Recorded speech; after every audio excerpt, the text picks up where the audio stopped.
पाकिस्तान मुस्लिम league नून के हवाले से स्क्रूटनी कमेटी का इलेक्शन कमीशन में जो उनके फॉरेन फंडिंग का केस है उस हवाले से आज समाअत थी। और ये कमेटी, मैं आपको सिर्फ ये बताना चाहता हूँ बैकग्राउंड इन्फॉर्मेशन के हवाले से, ये कमेटी 2018 अप्रैल के अंदर इलेक्शन कमीशन ने बनाई थी नून लीग और पीपल्स पार्टी के बैंक खातों की जांच पड़ताल के हवाले से। और ये सुप्रीम कोर्ट का 2017 में साकिब निसार साहब का फैसला आया था जिसमें यह कहा गया था कि तमाम इलेक्शन कमीशन ने तमाम सियासी जमातों की पॉलिटिकल फंड रेजिंग की जांच पड़ताल, उनके जो अकाउंट्स हैं उसकी स्क्रूटनी करनी है, जांच पड़ताल करनी है और in accordance with the law करनी है। और उसमें तमाम जमातों का जिक्र किया गया था। और 2018 मार्च में पीटीआई के लिए स्क्रूटनी कमेटी, यही स्क्रूटनी कमेटी थी, यही डीजी लॉ थे जो बनी। और उसके 15 रोज बाद अप्रैल में नून लीग और पीपल्स पार्टी के लिए कमेटी बनी। लेकिन स्क्रूटनी कमेटी पीटीआई की रिपोर्ट पहले तैयार कर लेती है और वो पहले जमा हो जाती है। हमारा जबकि मौक़िफ़ ये था कि इलेक्शन कमीशन को सुप्रीम कोर्ट ने अपने फैसले में बड़ा वाज़ेह कहा था कि तमाम पॉलिटिकल पार्टीज के बैंक अकाउंट्स की जांच पड़ताल की जाए, तो रिपोर्ट भी एक साथ पेश होनी चाहिए। चले, उन्होंने फैसला किया, उन्होंने जमा करवा दी रिपोर्ट। उसके ऊपर हमारा एतराज़ अपनी जगह के ऊपर आज भी कायम है। लेकिन अब हमारा बड़ा सादा सा इलेक्शन कमीशन ऑफ पाकिस्तान के सामने ये सवाल है कि सुप्रीम कोर्ट के फैसले की पासदारी कब होगी। यानी कि एक स्क्रूटनी कमेटी जो साल 2018 में बनती है, 2019 भी गुजर जाता है, 20 भी गुजर जाता है, 21 भी गुजर जाता है और 22 भी गुजर रहा है, यानी तकरीबन 4 साल से जायद 5वां साल मुकम्मल हो जाएगा। लेकिन अभी तक स्क्रूटनी कमेटी इलेक्शन कमीशन के सामने अपनी रिपोर्ट ही पेश नहीं कर सकी। तो इलेक्शन कमीशन से ये हमारी इस्तदा है कि यह पाबंद बनाया जाए। और हम ये उम्मीद करते हैं कि कोई सियासी जमात जो है वो लाडली नहीं है, किसी के साथ पीपल्स पार्टी नून लीग वालों के साथ कोई लाडलों जैसा सलूक नहीं होना चाहिए, बल्कि सबके साथ कानून के मुताबिक सलूक होना चाहिए। सबकी रिपोर्ट्स जो है वो जमा होनी चाहिए, इलेक्शन कमीशन उसके सामने फैसला लेकर आए जो असल हकाइक थे। आज भी 7 अकाउंट्स ऐसे सामने आए हैं जो पीएमएलएन ने इलेक्शन कमीशन के सामने डिस्क्लोज ही नहीं किए, जाहिर नहीं किए। ये वो कौन से ऐसे जाली अकाउंट्स हैं, कौन से ऐसे जिन्नात हैं जिन्होंने ये अकाउंट्स खोलने हैं। और पीएमएलएन और पीपल्स पार्टी तो माहिर है पापड़ वाले के नाम पर, फलूदे वाले के नाम के ऊपर, फेरी वाले के नाम के ऊपर, रेडी वाले के नाम के ऊपर, कभी काजी फैमिली का नाम इस्तेमाल कर कर, कभी टीटियां लगवा कर, कभी जाली अकाउंट्स खोलने के ये माहिर हैं। शहबाज शरीफ पर 16 अरब रुपए का एफआईए का केस क्या है? रमजान शुगर मिल के मुलाजमीन के नाम के ऊपर जाली अकाउंट्स खुले हुए हैं, टीटियां लग जाती हैं। जो लोग कभी लंदन गए ही नहीं, कभी ख्वाब में लंदन नहीं गए होंगे, उनके नाम से टीटियां लंदन से आ रही हैं। यानी ये ऐसे आइंस्टाइन है, बल्कि जो आइंस्टाइन है वो भी अब दुनिया में नहीं है, वो भी ये सोच रहा होगा कि ये सलाहियत तो मेरे अंदर भी नहीं थी जो सलमान शहबाज के अंदर है, जो इसहाक डार के अंदर है।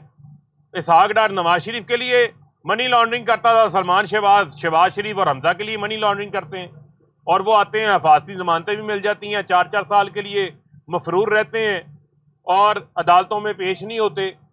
और फिर आते हैं तो रेड कारपेट के इस्तकबाल भी लेते हैं, फूलों के तोहफे भी लेते हैं और हिफाजती जमानतें लेकर दांत निकाल कर कानून और आइन का मजाक उड़ाते हैं। तो यहाँ कानून की हाकमियत की जो है वो हम जंग लड़ रहे हैं और कानून सबके लिए एक जैसा होना चाहिए। इलेक्शन कमीशन ये मेक श्योर करे, पीपल्स पार्टी नून लीग की भी रिपोर्ट सामने आए। और मैं चैलेंज करता हूं, बिलावल को भी चैलेंज करता हूं, मरियम को भी, नवाज शरीफ, शहबाज शरीफ, जरदारी को भी चैलेंज करता हूं कि पीटीआई ने तो अपनी फंड रेजिंग की रिपोर्ट जमा करवाई, पहली सियासी जमात थी जिसने पॉलिटिकल फंड रेजिंग की, अकाउंट्स भी मेंटेन किए। बैरून मुल्क पाकिस्तानी 90 लाख पाकिस्तानी जो पाकिस्तान को सालाना 30-32 अरब डॉलर भिजवा रहे हैं, उन्होंने पीटीआई को फंड दिया, रिकॉर्ड भी मौजूद है।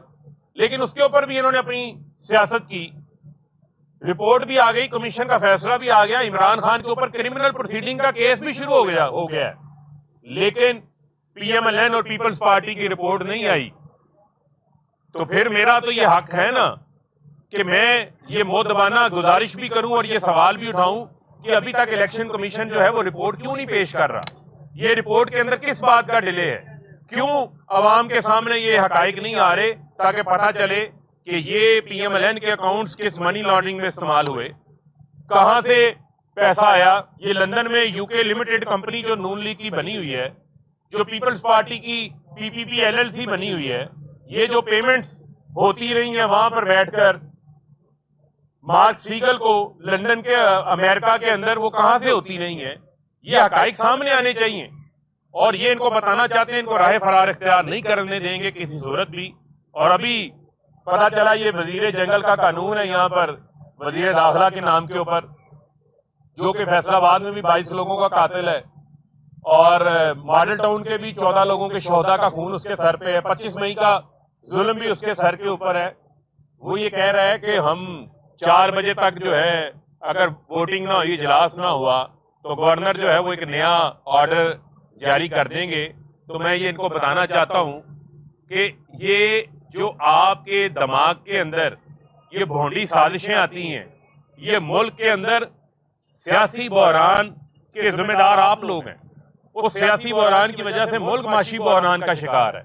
8 महीने में आप लोगों ने अपने एनआरओ ले लिए, आप लोगों ने अपनी चोरियां माफ करवा ली, केसेस माफ करवा लिए और आज आप लोग दांत निकाल रहे हैं। गरीब आदमी का चूल्हा ठंडा पड़ा हुआ है। 50 साल महंगाई के रिकॉर्ड टूट गए। 20 लाख टेक्सटाइल के मजदूर बेरोजगार हो गए। 7.5 लाख लोग मुल्क से बाहर चले गए हैं। बिजली महंगी करने की बात कर रहे हैं। कभी कहते हैं जी रेस्टोरेंट 8 बजे बंद कर दें, शादी हाल 8 बजे बंद कर दें, कल को लोगों को कहेंगे सांस लेना बंद कर दें। तो ये नहीं हो सकता कि आप लोगों को जो है वो खुली छुट्टी दे दी जाए और आप गैर आईनी इकदाम करें। मैं इनको ये तनबीह कर रहा हूं, किसी किस्म का भी कोई एडवेंचर करने की ये कोशिश ना करें। ये एडवेंचर ना तस्लीम किए जाएंगे। ये अदालतों के अंदर जो है वो चैलेंज होंगे।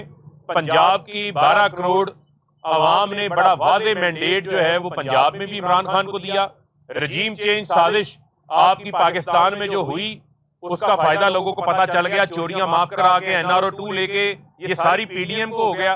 नुकसान अवाम का हुआ, पाकिस्तान का हुआ और अब आपको मजीद मुल्क का जो है वो नुकसान नहीं करने देंगे। और मैं ये इनको खबरदार कर रहा हूं, किसी किस्म का भी कोई गैर आईनी इजलास गवर्नर तलब नहीं कर सकता जब तक पंजाब असेंबली का इजलास चल रहा हो। स्पीकर की रूलिंग जो है वो इस हवाले से बड़ी वाज़ेह है और आपने अदम एतमाद जमा करवाई है ना। अब 186 अरकान पूरे करें, लाएं 186 अरकान, करवा लें अदम एतमाद कामयाब, वरना अपनी बात के ऊपर कायम रहें।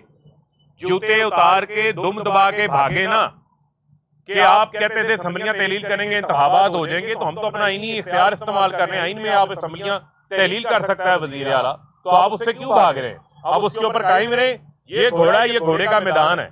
आए मैदान में आकर मुकाबला करें, फिर आवाम आपको बताएगी कि आप कितने पानी में खड़े। जी सर, ये आईजी पंजाब ने इस्तीफा दे दिया है, कांग्रेस ने इनकार कर दिया है, सेक्रेटरी को बदल दिया गया है।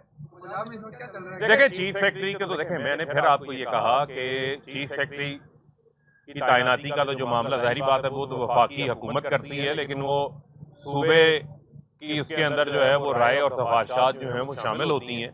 लेकिन फिर मैं आपको कहूँगा कि अगर कोई बैठ के किसी जगह से कोई डोरियां हिलाना चाहता है, कोई बैठ के कोई एडवेंचर करना चाहता है, तो वो मुल्क का फायदा नहीं कर रहा, मुल्क का नुकसान कर रहा है। इस मुल्क के अंदर वाहिद स्टेबिलिटी का, इस्तेकाम का एक ही रास्ता है, वो है इलेक्शन कराओ, मुल्क बचाओ।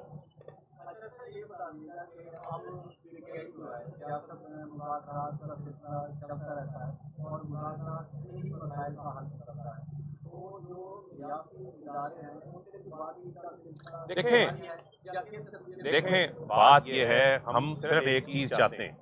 हम ये चाहते हैं कि जिसका जो आईनी किरदार है वो अपना आईनी किरदार अदा करे और मुज़ाकरात के नाम के ऊपर मजाक ना हो। 8 महीने से ये मजाक के अंदर जो मुल्क का हाल कर दिया है वो आपके सामने कि $6.5 अरब के ऊपर आपके रिजर्व मौजूद हैं, एलसी आपकी खुल नहीं पा रही और सारे जो इश्यूज हैं वो आपके सामने हैं। लेकिन मुल्क को अब इंतखाबात की तरफ जो है वो जाने दें। इंतखाबात इनसे हुकूमत चल नहीं पा रही, कार्य सरकार चलाने में ये नाकाम हो गए हैं। मुल्क के अंदर शदीद जो है वो सिक्योरिटी के मसाइल पैदा हो चुके हैं। आए रोज जो है वो दहशतगर्दी के अंदर इजाफा होता जा रहा है। हमारी हुकूमत थी अफगानिस्तान के साथ मामलात जो है वो बिल्कुल ठीक हो गए थे, वहां से इनखला के बाद भी, क्योंकि हम उसके ऊपर तवज्जो दे रहे थे। ना इनकी मईशत पे तवज्जो है, ना इनकी बॉर्डर्स के ऊपर, टेंशन के ऊपर कोई तवज्जो है। एक ही तवज्जो है, इमरान खान को नाहल कैसे करना है, इमरान खान की जो है वो करदार कुशी कैसे करनी है। एक ही इनकी कोशिश है कि इमरान खान से हुकूमतें कैसे छीननी है, अवाम को रिलीफ नहीं देना। और एक ही सबसे बेहतरीन फेवरेट तवज्जो ये है कि NRO 2 लेके अपनी चोरियां जो है वो माफ करवाएं। अब इसके ऊपर अगर कोई आंखें बंद करना चाहता है तो फिर अवाम उससे सवाल तो पूछेगी।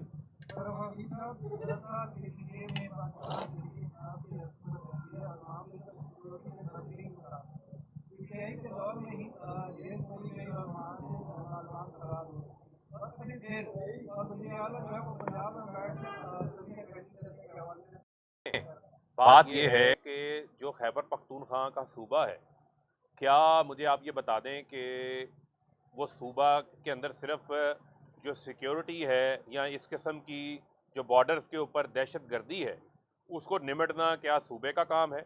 क्या सूबे को जो दरकार रकम थी लॉ एंड ऑर्डर के हवाले से वो 120 अरब रुपया वफाक रोक के बैठा हुआ है? ये जो वजीर जंगल का कानून है, ये किस बात का वजीर दाखिला है, ये किस बात का वजीर दफा है? वजीर दफा बैठ के कह रहा है दुकानें कितने बजे बंद करनी है। वजीर दाखिला जिसका काम होना चाहिए मुल्क की सिक्योरिटी को देखना, वो कह रहा है 4 बजे जो है वो एक इलेक्टेड हुकूमत की हुकूमत छीन ली जाएगी। वहां आपके कोई इजलास किया है वजीर आजम ने? कोई सिक्योरिटी काउंसिल का इजलास बुलाया है कि क्या सूरत हाल है? आए रोज वहां से दरअंदाजी हो रही है, लेकिन उसके ऊपर कोई इजलास नजर नहीं आ रहा, लिहाजा इनकी तवज्जो ही नहीं है।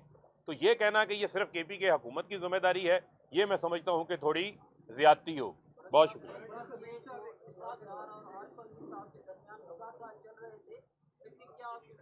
देखें, हमारी बड़ी वाज़ेह डिमांड है, वो है इंतखाबात, इंतखाबात, इंतखाबात। बहुत शुक्रिया। मैंने जितनी सारी बातें की हैं वो मैंने इलेक्शन कमीशन से ही पूछी हैं, उनसे ही सवाल सामने रखा है। तो मैं अब आपको क्या बताऊं कि हम मुतमिन हैं या नहीं मुतमिन है। जो कुछ हो रहा है वो कोई मुतमिन होने वाली बात तो नहीं है। देखें, तफसील मैं आपको ये कह रहा हूं कि अब तफसीलात कितनी देर हम तफसीलात मांगते जाएंगे। 5 साल गुजर गए, अब अपनी रिपोर्ट सबमिट करें, इलेक्शन कमीशन उस पर फैसला करे ताकि कौम के सामने हकाइक आए ना, पता चलेगा, तवाज़ुन पता चलेगा किस जमात ने कितने अच्छे अकाउंट्स मेंटेन किए हैं, उसके बाद पैसे कहाँ से आए हैं। यहाँ तो ये पता चलता है अच्छा ये 5 करोड़ आया था, 10 करोड़ आया था नून लीग के अकाउंट में, ये तो अब बंदा ही दुनिया में मौजूद नहीं है। तो नई से नई कहानी जो है वो सामने आ जाती है। बात तो सच साबित होगी ना, हमने कहा था उन्होंने डिटेल प्रोवाइड नहीं की। देखें, वो तो हमने उनसे यही गुजारिश की है कि अब आप अपनी रिपोर्ट जो है वो सबमिट करें।